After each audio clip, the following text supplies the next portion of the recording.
Tää on Sakarimäki, hei. Anteeksi, kuka? Niin, mun nimeni on Sakari Rajamäki, mä olen tavallinen kansalainen vaan. Okei, kiva Sakari. Joo, ei mitään, kun mä en kuulu nimeä. Kiva, kun sanoit. Kimmo Okei. on täällä, joo. Hei, niin kato semmoista mä kysyn, niin toi teidän suhtautuminen tuohon ulkomaalaiseen halpatyövoimaan, niin se näyttää muuttuneen. Eli tuossa oli, mä katsoin juuri, niin 2010 Kari Rajamäki saarnasi Jyrki Kataiselle halpatyömarkkinoilta ja sai Kataisen raivostumaan, niin muistatko tämmöistä? 2010 sitä on aika... 2010, se on Kimmo Kiljuselle, että Kari Rajamäen, Ei. muistamaan Kari Rajamäen reaktioita 2010 vuodelta. Okei. No mä voin kertoa, niin silloin kuitenkin puhuttiin tästä. No mitä tulee nykypäivään, niin hän saarnasi halpatyömarkkinoista esimerkiksi. Ja ainakin osa demareista on sitä mieltä, että kun persut puhuu ulkomaalaisesta halpatyövoimasta, siitä ei saisi puhua, koska se jotenkin alentaa suomalaista työntekijää. No nyt mä kysyn Kimmo Kiljuselta, mitäs mieltä saat siitä, että saako puhua esimerkiksi ulkomaalaisesta halpatyövoimasta? No, aina kun ruvetaan leimaamaan ihmisiä, niin Kimmo Kiljunen oikein tykkää ihmisten leimaamisesta.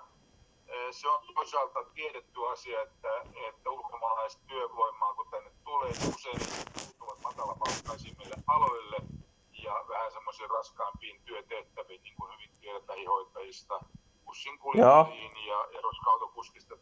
Jos sitä halutaan kutsua halpatyövoimaksi, niin se on sitten sitä, jos se on ihmisten leimaamista, niin haluaisi tällaista leimakirjoista käyttää. Joo. Pikemminkin puhuisi enemmän siitä, että ulkomaalaistaustaisen työvoiman kannattaisi pyrkiä myöskin järjestäytymään mahdollisimman tehokkaasti, olla osa sitten ammattiliittojen. Ilman muuta nyt, mutta tartutaan nyt tuohon halpatyövoima-sanaan, niin toi näyttää muuttuneen. Nimittäin Katainen, eikö siis tämä Kari Rajamäki puhui aikoinaan, että halpatyömarkkinoista, ja nyt sinä ja moni muu, että ei saisi sanoa ulkomaalaisesta halpatyövoimasta.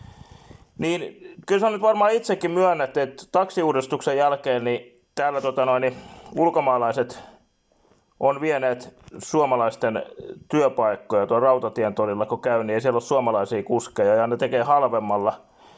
Jos he työllistyy sen takia, että he tekee halvemmalla, niin mitä muuta nimitystä heistä voi käyttää kuin halpatyövoima?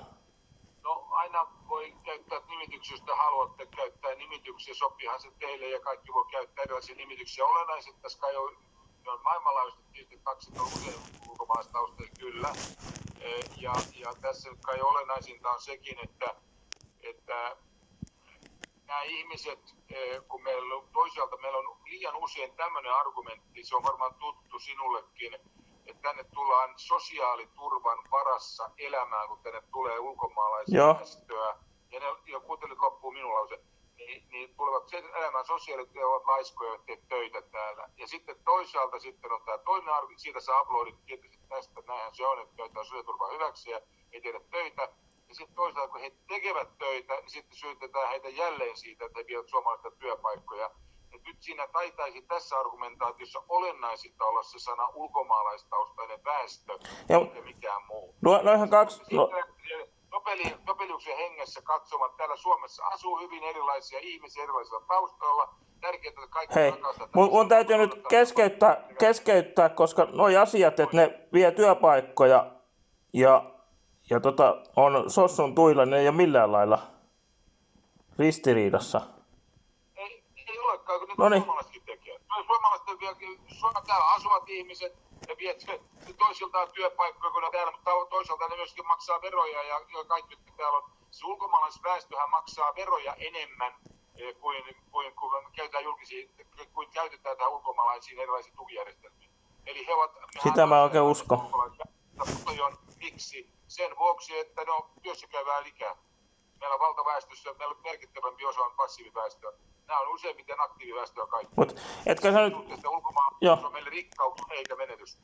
Hetkinen, etkä sä nyt voi verrata sitä, että jos ulkomaalainen tulee tänne ja se vie suomalaisen työpaikan, kun suomalainen vie jonkun toisen, eikö se nimenomaan tehän argumentoitte sillä, että haluatte tarveharkinnan kuitenkin vielä säilyttää, ettei maahanmuuttajat veisi suomalaisten työpaikkoja?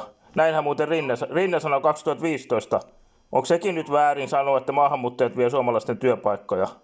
Niinkö?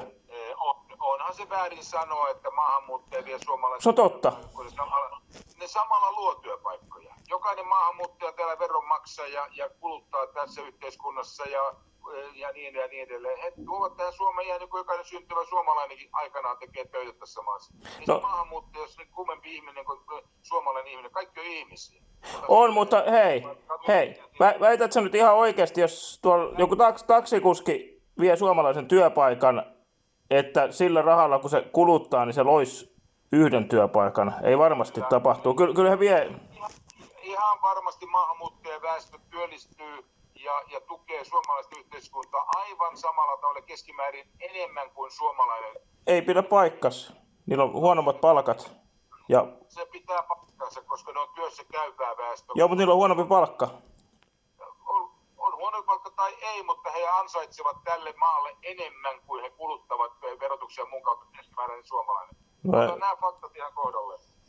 Ei se ihan... Mutta hauska kuulla, että tämä on muuttunut tämä teidän linja ihan selkeästi, kun ennen on puhuttu halpatyövoimasta, ennen on sanottu, että maahanmuuttajat vie työpaikkoja, nyt sun mielestä ja monen muun mielestä näin ei saa sanoa. Mutta kiitos tästä tiedosta. Joo, hyvä. No niin. Kiitos soitosta. Kiitos, moi.